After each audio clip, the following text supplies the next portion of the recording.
Sa labas ng bintana ni Laura, tila walang nagbago, ang langit ay kulay abong pilak, ang mga ibon ay mahinang naglalakbay sa ere, at ang mga dahon ng akasya ay sumasayaw sa marahang ihip ng hangin. Ngunit sa loob ng kanyang silid, may bagay na hindi niya maipaliwanag. Isang bigat. Isang tahimik na aninong hindi matawag sa pangalan. Siguro pagod lang ako, bulong niya sa sarili, habang hinihila ang kumot papunta sa kanyang baba. Ngunit kahit anong pilit niyang pumikit, ang kanyang utak ay gising, tila may nagmamasid. Bisperas ng linggo ng palaspas. Simula ng Semana Santa. Si Laura ay isang guro sa high school, mapagkumbaba, tahimik, at malapit sa simbahan mula pagkabata. Ngunit nitong mga nakaraang gabi, nararamdaman niya ang pagbabago. Ang dati mapayapang kwarto ay tila naging kulungan ng alanganin. Sa tanghali, habang inaayos ang kama, napansin niyang may mga kalmot sa kahoy ng headboard. Hindi niya matandaan kung kailan ito nangyari. May tela rin sa sulok ng kwarto na tila may alikabok, ngunit kapag nilapitan ay amoy insenso na may halong amag. Sa kusina, sinalubong siya ng kanyang kapatid na si Rina. "Ate, hindi ka na naman natulog ng maayos?" Para akong binabangungot kahit gising. Alam mo, nagsimula yan nang ilagay mo yung plorera na binili mo sa Baguio, di ba?" Tumigil si Laura. "Anong plorera?" "Yung may parang mata sa gitna. Yung kulay asul." Bigla siyang natahimik.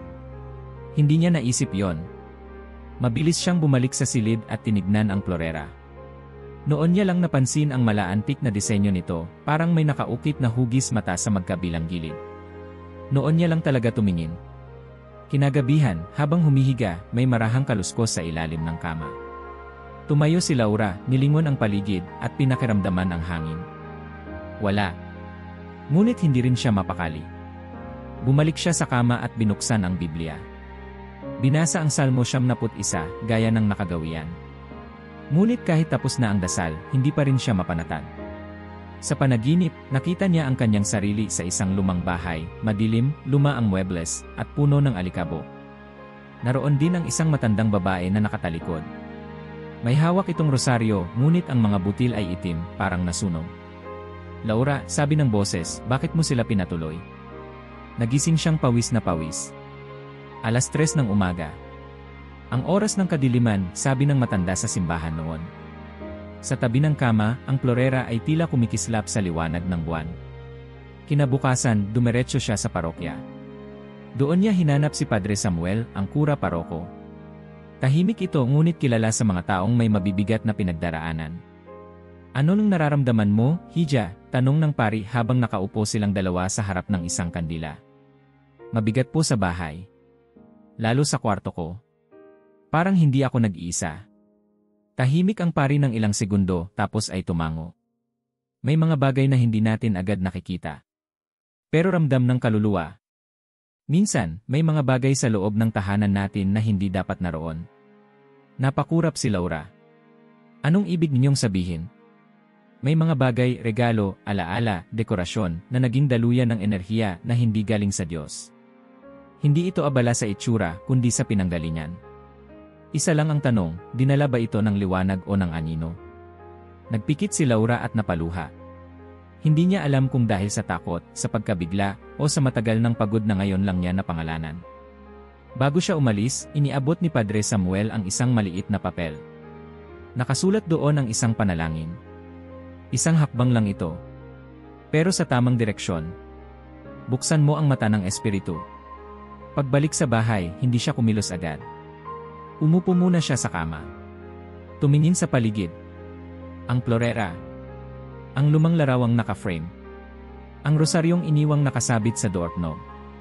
Ang lumang libro ng panaginip na binili niya noon sa ukay-ukay. Lahat ito, bigla niyang naramdaman sa ibang paraan. Parang may nakatagong kwento ang bawat isa.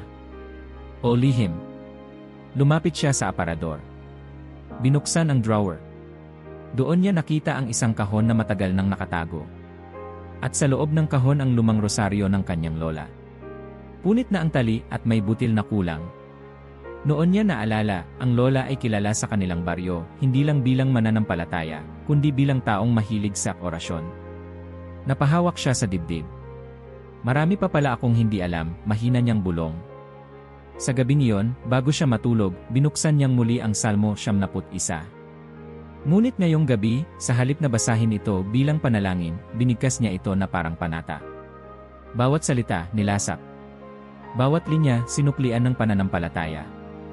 At bago siya pumikit, inilagay niya ang klorera sa loob ng plastik. Hindi pa niya alam ang gagawin dito. Pero alam niyang hindi ito pwedeng manatili. At sa unang pagkakataon matapos ang ilang araw, nakaramdam siya ng konting kapayapaan. Kaunting liwanag. Ngunit sa panaginip ng gabing iyon, narinig niyang muli ang tinig ng matandang babae. Marami ka pang hindi nakikita, apo. Ang araw ay tila mas malamlam kinabukasan. Dumungaw si Laura sa bintana habang pinapainit ang kape, pilit hinahanap ang dating sigla sa paligid, ngunit ang kanyang isip ay nananatiling abala sa boses ng matandang babae sa panaginip. Marami ka pang hindi nakikita, apo. Naulit-ulit ito sa kanyang isip habang tinititigan ang klorera na ngayon ay nasa loob ng isang itim na supot. Nakatali ito ng mahigpit, nakasiksik sa ilalim ng mesa. Para bang sapat na yon upang pigilan ang anuman ang laman nito. Pero alam niyang hindi ganoon kasimple. Kinuha niya muli ang papel na ibinigay ni Padre Samuel. Ang panalangin ay ang liwanag sa madilim na sulok ng tahanan. Ngunit may mga ilaw na kailangang buksan ng kilos. Samuel. Hapon na nang bumalik si Laura sa simbahan. Tahimik ang kapilya, may ilang kandilang nakasindi sa harap ng altar. Doon, nakita niyang muli ang pari, nakaupo sa harap ng tabernakulo, hawak ang rosaryo.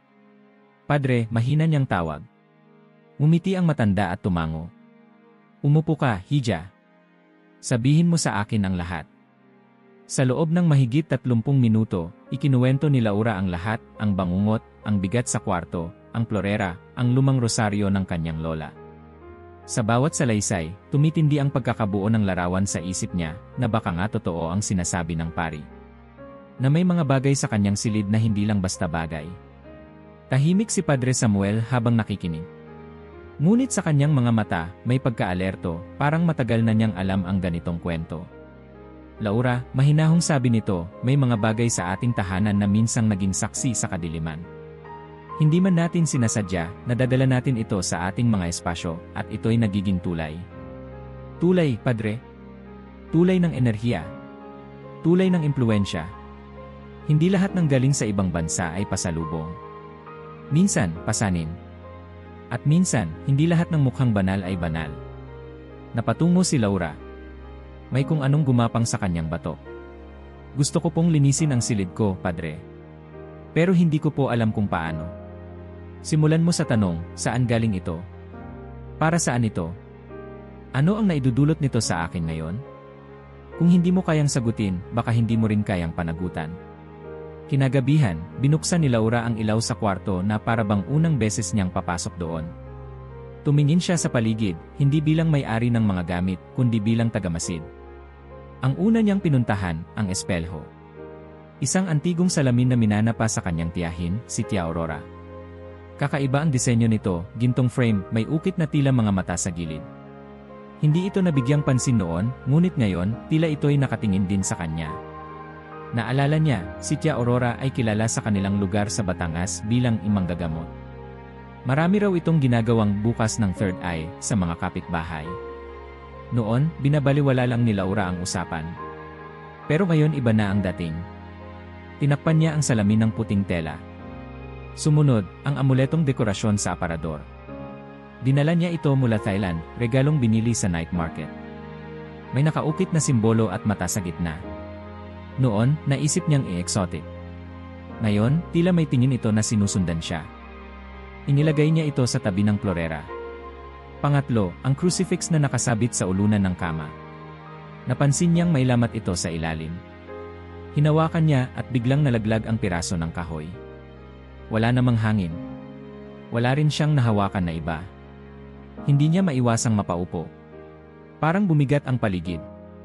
Minsan, kahit ang mga bagay na sagrado kapag napabayaan, nagiging simbolo ng pagkalimot, bulong niya, naalala ang mga sinabi ng pari.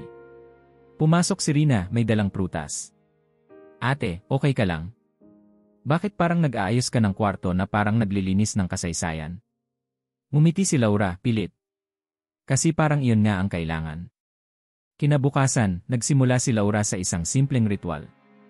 Binuksan niya ang lahat ng bintana. Pinapasok ang liwanag. Nagsindi ng kandila sa gitna ng kwarto, habang binabasa ang panalangin sa papel ni Padre Samuel. Sa pangalan ng Ama, at ng Anak, at ng Espiritu Santo. Panginoon, sa liwanag ng iyong katotohanan, alisin mo ang lahat ng hindi sayo. Linisin mo ang lugar na ito, ang bawat sulok, bawat alaala, bawat aninong di mo kasama. Naway maging tahanan ito ng iyong kapayapaan. Sa kanyang pagbabalik sa sulok ng aparador, bigla niyang naamoy ang isang bagay, hindi kandila, hindi insenso. Amoy sunog o amoy alkitran. Lumingon siya, ngunit wala naman. Pinikit niya ang mga mata at inulit ang panalangin. Mas malakas. Mas buo ang loob. Bawat salitang binibigkas ay parang humihiwa sa katahimikan. Pagbukas niya ng mga mata, napansin niya na ang kandila ay kumikislap ngunit walang hangin. Pumunta siya sa kusina upang kumuha ng tubig. Sa pagbalik niya, bigla siyang napatigil sa harap ng kwarto. May aninong mabilis na dumaan sa gilid ng salamin, pero nang silipin niya wala namang tao. Huminga siya ng malalim. Hindi ako natatakot, sabi niya sa sarili. Kinagabihan, tinawagan niya si Padre Samuel. Padre, may pakiramdam po akong parang gumagalaw ang paligid habang nagdadasal ako. Normal po ba yon? Kapag gumagalaw ang paligid, ibig sabihin tinatamaan mo ang hindi nakikita. Ipagpatuloy mo. Huwag kang matakot. Sa bawat panalangin may naalis. Sa huling oras ng gabi, bago siya matulog, kinuha niya ang rosaryo ng kanyang lola at inilagay ito sa isang kahon. Sa tabi ng kahon, isinama niya ang amuleto, ang basag na crucifix, at ang plorera. Bukas, dadalhin niya ito sa simbahan. At habang siya'y nakahiga, sa unang pagkakataon, hindi niya narinig ang kaluskos. Wala ring malamig na simoy. Wala ring sulyap na nakakatindig balahibo mula sa salamin. Tahimik. Ngunit hindi na tulad ng tahimik na may bigat. Ito ay tahimik na may panibagong simula. Bago magsimula, mag-subscribe ka na sa channel at I-like ang video para hindi mo makaligtaan ang anumang detalye ng kwentong ito na kahanga-hanga. Nang sumapit ang gabi ng Miyerkules Santo, alam ni Laura na hindi na siya makapaghihintay pa. Ang lahat ng nabanggit ni Padre Samuel ay tila unti-unting nagpapakita ng mukha. Hindi ito takot lamang. Isa itong paanyayang hindi niya na kayang talikuran. Pinatay niya ang ilaw sa kusina. Hinugot ang maliit na bote ng banal na tubig na ibinigay ng pari, pinalamutya ng simpleng tag na may cross at amoy asin at tanglad. Sa kabilang kamay, hawak niya ang Biblia, nakabukas sa Salmo 91.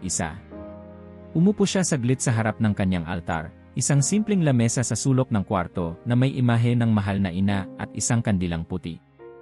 Huminga siya ng malalim. Panginoon, bulong niya, hindi ako eksperto sa mga ganito.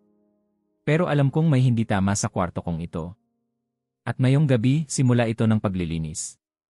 Unang pinuntirya ni Laura ang pinto ng kwarto. Binuksan niya ito ng bahagya.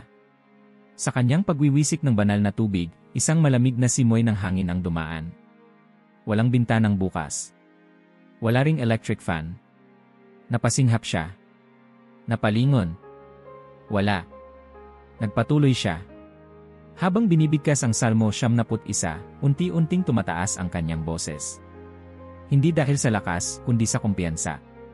Ikaw na nakaupo sa ilalim ng pagkakanlong ng kataas-taasan, at nananatili sa lilim ng makapangyarihan sa lahat. Tila biglang naging mas makitid ang kwarto. Ang mga aninong likha ng ilaw ng kandila ay gumagalaw sa mga dingding, umaalon, parang may sariling buhay. Pinilit niyang hindi lumingon. Hindi umatras. Paglapit niya sa aparador, may narinig siyang tiktak. Bumukas ang isang drawer kusa. Hindi niya ito pinansin. Inapakan niya ang kanyang sariling kaba at itinuloy ang pagwiwisik ng tubig sa sulok. Muli siyang bumigkas ng salita mula sa Salmo. Hindi ka matatakot sa kakilabutan sa gabi, ni sa palaso na lumilipad sa araw. Biglang sumara ang pinto ng aparador. Mabilis. Marahas. Parang may galit. Nag-freeze si Laura sa kinatatayuan. Ang puso niya ay kumakabog sa leeg. Ngunit hindi siya umatras. Imbes, pinikit niya ang kanyang mga mata at paulit-ulit na inusal. Jesus! Jesus! Jesus ni! Pagmulat niya, walang gumagalaw. Ngunit naroon pa rin ang lamig. Mas malamig pa kaysa sa aircon. Ngunit ang kandila ay hindi man lang kumurap. Sa kalagitnaan ng panalangin, biglang may sumagi sa kanyang isip. Isang alaala. Bata pa siya. 7 taong gulang. Nakaupo sa gilid ng kama ng kanyang lola Linda, habang ang matanda ay nag-aalay ng orasyon sa ilalim ng buwan. Naalala niya ang amoy ng insenso, ang tila latin na bulong, at ang rosaryong kulay itim na may mga kakaibang palawit. Noon ay tila misteryo. Ngayon, tila babala. Napahawak siya sa kanyang dibdib. Lola, mahinang bulong niya, hindi niya alam kung bakit. Ang imahe ng rosaryo ni Lola, na nakita niyang muli ilang gabi na ang nakalipas, ay biglang naging malinaw. Hindi lang ito lumang gamit. Ito ay saksi. Isa itong daluyan. Pumunta siya sa kabinet sa tabi ng kanyang kama. Doon, nakasiksik ang isang lumang kahon na may mga alaala, mga sulat, laruan, at mga gamit mula pa sa pagkabata. Isa-isa niya itong binuksan. Naroon ang isang lumang panyo ng kanyang tiyahin, isang laruan mula sa Thailand, at isang maliit na kahoy na krusipikso. Basag ito sa gitna. Putol ang paa ni Kristo. Hindi niya na maalala kung kailan ito nasira. Ngunit sa tuwing makikita niya ito, para bang may nanunumbalik na lungkot. Dinala niya ito sa kama. Tinignan. Tila ito'y nakatitig pabalik. Padre Samuel said, bulong niya, kung sagrado pero sirang-sira na, baka hindi na ito nagdadala ng biyaya kundi paalala ng kapabayaan. Pero paano mo tatanggalin ang isang simbolo ng pananampalataya? Kahit sirang-sira na ito. Bumalik sa alaala niya ang sinabing isa pang panaginip ng kanyang lola. Minsan, kahit sagrado ang isang bagay, kapag ginamit sa maling paraan o iniwan sa limot, nagiging anino rin ito. Muling nagliwanag ang kwarto, tila may dumaang aninong hindi niya nakita. Isang alingawngaw ng isang lumipas na sigaw. Dahan-dahan, isinilid niya ang basag na krusipikso sa kahon kung saan naroroon ang iba pang mga bagay na inihiwalay niya, ang amuleto, ang lumang salamin, ang rosaryo. Ngayon, nadagdagan ito. Hindi niya ito itinatapon. Hindi pa. Ngunit alam niyang hindi na ito dapat naroon. Bumalik siya sa gitna ng kwarto at sinindihan muli ang kandila. Pumwesto sa sahig, nakaapak, hawak ang Biblia. Muling binasa ang natitirang bahagi ng Salmo 91. Habang binibigkas ang huling linya, at ipakikita ko sa kanya ang aking pagliligtas. May pumatak na luha mula sa kanyang pisngi. Hindi siya umiiyak. Pero ang puso niya ay tila bumibigay. Sa unang pagkakataon, hindi niya lang nararamdaman ang takot, kundi ang pagod. Pagod sa mga taong lumipas na walang tanong. Pagod sa pananampalatayang naging ugali na lang. Pagod sa kwarto niyang naging bodega ng mga alaala na hindi niya inusisa. Tumayo siya. Sa may bintana, tinignan niya ang mga bituin. At doon, sa kalmadong gabi ng Semana Santa, sa gitna ng katahimikan, narinig niya ang sarili. Sa wakas naiintindihan ko na. At bigla, isang malamig na simoy ng hangin ang dumaan. Ngunit hindi ito nakakatakot. Sa halip, tila yakap. Hindi alingawngaw ng anino, kundi paalala ng presensya. Hindi pa tapos ang lahat. Pero simula na ito ng pagbabago. Sa unang pagkakataon sa loob ng maraming gabi, si Laura ay nakatulog nang hindi sinusundan ng malamig na hangin o tunog ng mga pinto. Ngunit ang kapalit ay isang panaginip na hindi niya basta makakalimutan. Sa panaginip, siya'y nakatayo sa lumang bahay ng kanyang tia Augusta. Madilim at ang mga kortina ay kulay uling, walang ilaw kundi ang mapusyaw na liwanag mula sa isang lamparang gasera. Sa gitna ng silid, naroon si Augusta, nakaupo, nakatalikod. Tiya, mahinang tanong niya. Dahan-dahan itong lumingon. Ang mukha ay walang ngiti. Ang mga mata, parang salamin, hindi tumitingin sa kanya, kundi sa loob niya. Hindi mo pa alam ang kalahati, bulong nito. Ang anino ay hindi lang sa silid, Laura. Humihina ito sa bawat pader. Pagkagising niya, may luha sa kanyang mata at malamig ang kanyang batok. Hindi niya maintindihan kung iyon ba ay takot o isang paalala. Habang nagsusuklay sa harap ng salamin, napansin niya ang sarili, maputla, may itim sa ilalim ng mata. Hindi ito basta puyat. Isa itong pagod na hindi katawan ang pinagmumulan. Lumabas siya sa kwarto at luminga sa paligid. Ang sala, ang bodega, ang kusina. Lahat ay tahimik. Ngunit ngayon, para bang may bahagyang ingay na dati niyang hindi pinapansin ang hininga ng bahay. Parang may mabagal na tibok sa bawat pader. Hindi literal. Isang presensya. Maya-maya, bumaba si Rina. Ate, kanina pa ako may sinasabi, pero baka isipin mong baliw ako eh. Ano? Yung lumang istante sa ilalim ng hagdan. Parang weird. Pag tumatabi ako ron, parang ang bigat. Tumango si Laura. Hindi ka baliw. Ako rin. Hindi lang kwarto ko ang mabigat. Lahat pala tayo'y pinaparamdam. Buong araw, si Laura ay naglinis. Hindi lang basta pag-aayos. Isa itong pagsusuri. Sa isang lumang bowl, natagpuan niya ang mga sulat mula sa isang kamag-anak na si Ricardo, isang lalaking bihirang banggitin sa pamilya. Binasa niya ang ilan. May mga talata tungkol sa enerhiya, ritual, at bukas na daanan. Sa gilid ng bowl, may larawan si Ricardo, nakatayo sa harap ng altar na may kakaibang simbolo, hindi katoliko. Mula ulo hanggang paa, ang damdamin ni Laura ay binalot ng isang malamig na pagkilala, dinala ito rito, sa bahay namin. Tinawagan niya agad si Padre Samuel. Padre, parang hindi lang ang kwarto ko ang may problema. May mga bagay sa buong bahay. Mga lumang gamit. Sulat. Larawan. Mas malalim ang ugat, hija, sagot ng pari. Hindi lahat ng dumi ay nakikita. Pero may paraan para matukoy kung alin ang dapat manatili. Nagkita silang muli kinahapunan sa parokya. Dala ni Laura ang ilang larawan at sulat. Pinagmasdan ito ni Padre Samuel ng tahimik, tapos ay tinuro ang isa sa mga ito, isang pulseras na may inukit na bilog at mata. May inscription ito na ginagamit sa tawag espiritu sa Tibet. Hindi ito para sa dekorasyon. At itong larawang ito, itinuro ang altar ni Ricardo, ito'y hindi dasalan kundi daluyan. Dapat alisin. Pero paano kung bahagi sila ng alaala, tanong ni Laura, bakas ang pag-aalinlangan. Alin ang mas mahalaga, alaala o kapayapaan, sagot ng pari. Hindi mo kailangang kalimutan ang nakaraan. Pero hindi mo kailangang itira ang mga bagay na nagdadala ng kadiliman nito.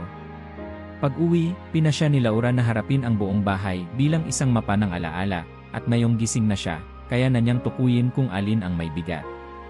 Sa kusina, may lumang larawan ng kanyang lola na nakasuot ng itim habang hawak ang kandilang hindi pa nasisindihan. Sa likod ng larawan, may sulat kamay para sa gabi ng tawag. Isinilid niya ito sa isang sobre. Hindi na ito dapat nakadisplay. Sa estante ng sala, may isang koleksyon ng maliliit na maskara mula sa iba't ibang bansa, Thailand, Indonesia, Haiti. Noon ay para sa estetikang etniko. Ngayon, hindi na siya makatingin sa kanila ng diretsyo. Para silang may mata. Isa-isa, inilagay niya sa kahon. Sa ilalim ng hagdan, may natagpuan siyang lumang kahoy na lalagyan, may lock, pero walang susi. Sa tulong ni Rina, pinilit nila itong buksan. Pagbukas, may amoy na lumabas, parang amoy ng luma at insenso.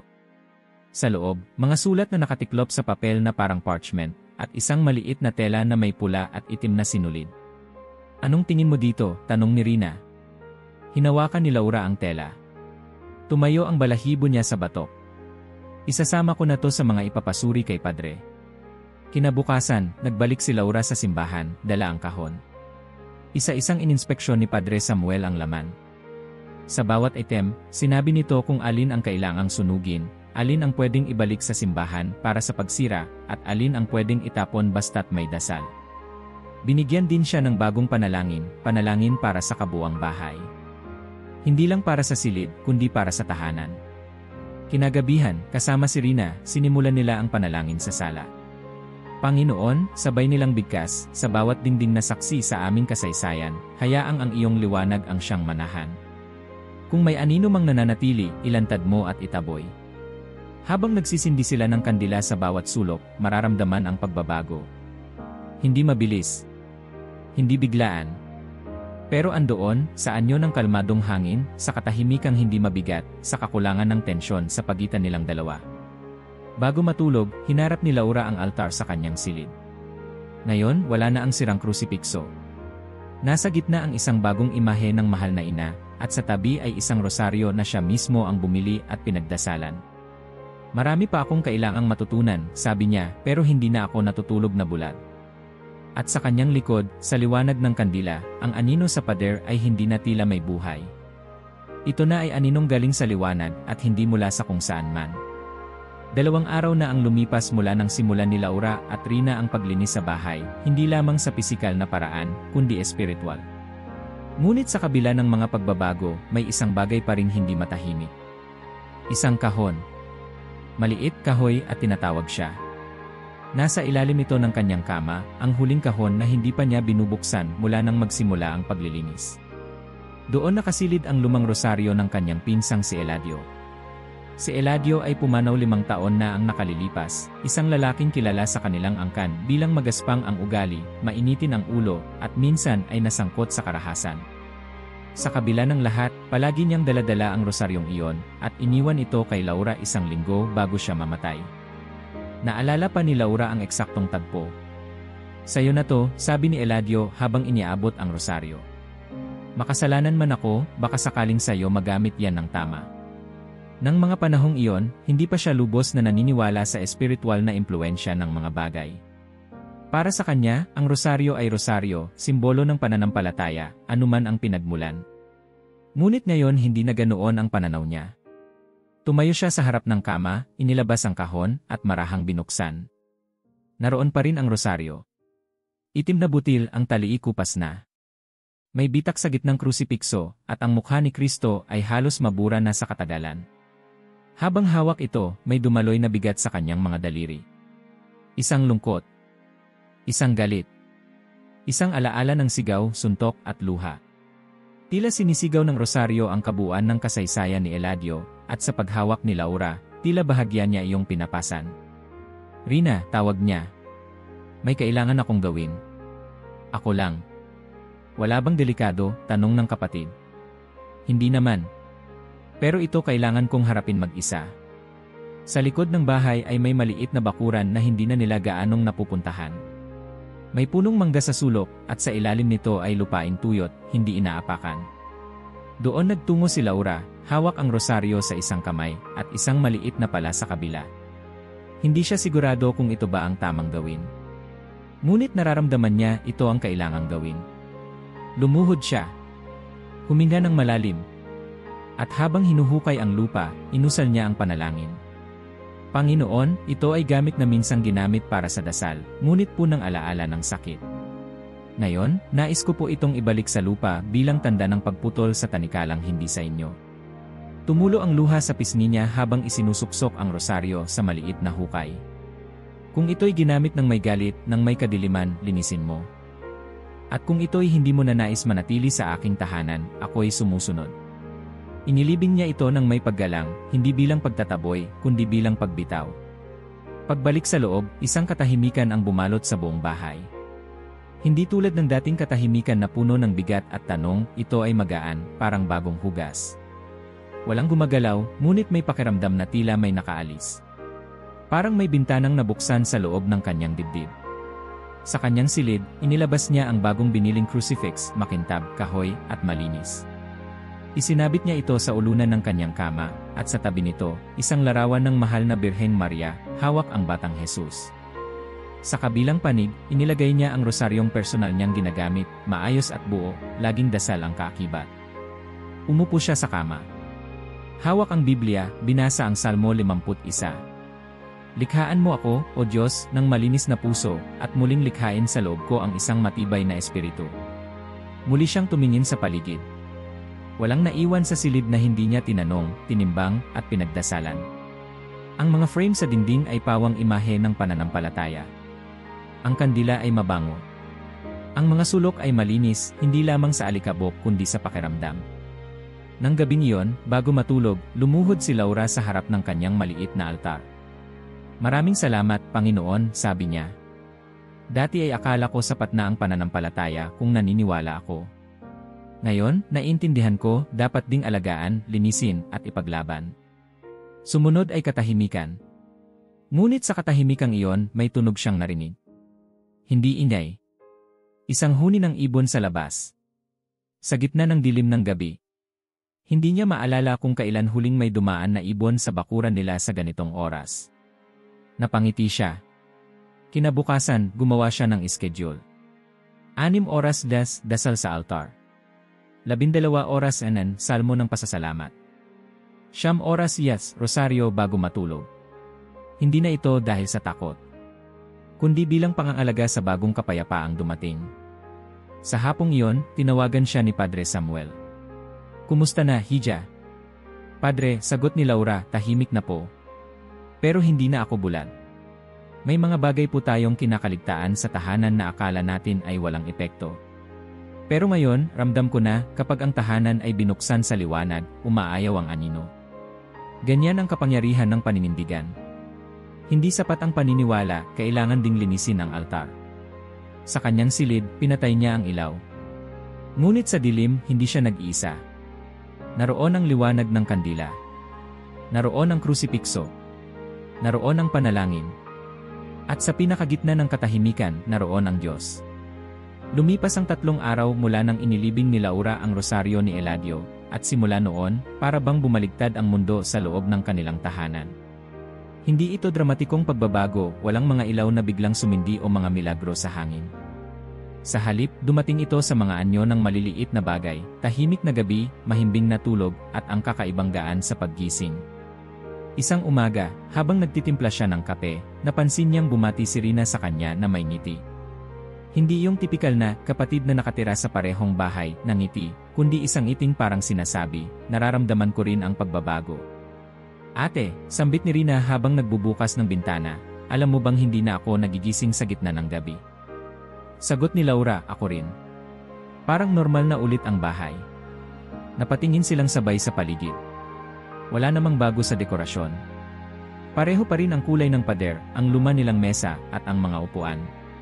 Ngunit ang pakiramdam, iyon ang nabago. Ang sala, na dati parang may mabigat na ulap na hindi umaalis, ay tila lumiwanag. Hindi dahil sa araw, kundi dahil sa presensya. Wala mang salita, alam nilang may bumalik na dati na wala. Sa mga sumunod na araw, sinunod ni Laura ang kanyang schedule ng dasal. Tuwing umaga, inaasahang tahimik ang buong paligid habang nagdadasal siya sa altar. Tuwing tanghali, kahit abala sa gawaing bahay, pinapatay niya ang kalan, isinasara ang pinto ng silid, at binabasa ang salmo ng pasasalamat ng buong loob. At tuwing gabi, bago matulog, hawak niya ang kanyang rosaryo, hindi bilang anting-anting, kundi bilang panata. Walang puwersa. Walang pilit. Ang bawat panalangin ay naging paghinga. Isang gabi, habang nakaupo sa kama, napatingin siya sa krusipikso sa ulunan.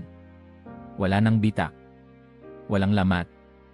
Ito'y buo, tulad ng pananampalatayang unti-unting nabuo muli sa loob niya. Napansin niyang bukas ang kanyang bintana. Mula roon, narinig niya ang mahinang hangin. Walang lamig. Walang anino. Isang banayad na simoy lang na tila nagpapahiwatig ng bagong simula. Napangiti siya. "Maraming salamat," bulong niya, hindi sa sinuman, kundi sa Diyos na hindi kailanman lumayo. Kinabukasan, habang nagliligpit ng mga gamit, nakakita siya ng lumang papel, isang simpleng stationery na gamit niya noong kabataan. Mula sa drawer na halos hindi na niya binubuksan. May isang ideya na biglang dumaan sa kanyang isipan. Isa itong pagkilos. Lumapit siya sa mesa, naupo, at nagsulat ng liham. "Mahal na parokya, hindi ko po nais ipaalam kung sino ako. Hindi rin po ito isang liham ng reklamo, kundi ng patotoo. Sa loob ng maraming taon, akala ko sapat na ang pagkakaroon ng mga imahe, krus, at rosaryo sa bahay upang masabing kami ligtas at mapayapa. Ngunit natutunan ko kamakailan na ang pananampalataya ay hindi lang tungkol sa mga bagay, kundi sa pag-aalaga ng mga ito, sa intensyon, sa panalangin, at sa pag-alam kung ano ang talagang nararapat sa loob ng ating tahanan. May mga bagay pala sa aming bahay na akala ko'y simpleng alaala lang, ngunit dala pala ang bigat ng kasaysayang hindi ko naunawaan. At habang hindi ko sila binibigyang pansin, tila unti-unti akong nilalamon ng kung anong hindi ko kayang ipaliwanag. Ngunit nang ako'y nagdesisyong kumilos, alisin, linisin, at muling itaguyod ang sagrado, doon ko lamang naramdaman ang tunay na kapayapaan. Ito pong liham na ito ay para sa sinumang baka kasalukuyang nararamdaman ang hindi maipaliwanag na bigat sa kanilang tahanan. Baka po, tulad ko, may mga bagay tayong kailangang bitawan. Hindi dahil sa takot, kundi dahil sa pagmamahal sa sarili, sa pamilya, at sa Diyos. Maraming salamat po sa inyong patuloy na paggabay. Naway mas marami pang mata ang mamulat, at mas maraming tahanan ang maging lugar ng liwanag. Pagpalain po kayo. Isang anak ng bahay na muling nabuhay sa liwanag. Inilagay niya ang liham sa sobre, walang pangalan. Kinabukasan, dumaan siya sa simbahan at tahimik na isinuksok ito sa kahon ng mga intensyon ng misa. Sa huling gabi ng Semana Santa, habang nakahiga sa kama, pinatay niya ang ilaw at hinayaang ang liwanag ng kandila sa altar ang tanging maging gabay ng mata. Wala nang kaba. Wala nang aninong gumagalaw sa gilid ng paningin. Wala nang mga ingay sa loob ng aparador. Tahimik. Ngunit ito'y buhay na tahimik. At bago pumikit ang kanyang mga mata, may naisip siya. Ang pananampalataya ay hindi panangga na isinasabit sa pinto. Ito'y apoy na kailangang binubuhay araw-araw, sa panalangin, sa kilos, sa pag-aalaga, sa paglinis, hindi lamang ng bahay, kundi ng puso. Sa panaginip niya, isang matandang babae ang lumapit sa kanya, nakarosaryo, may ngiti sa labi. Ngayon, apo, sabi nito, dito na naninirahan ang liwanag. At si Laura, sa unang pagkakataon, ay ngumiti habang natutulog. Kung nakarating ka hanggang dulo ng video, i-comment ang salitang liwanag para malaman naming kasama ka. Mag-subscribe sa channel at ibahagi ang video na ito sa pamilya at mga kaibigan na kailangan ding makarinig ng mensaheng ito.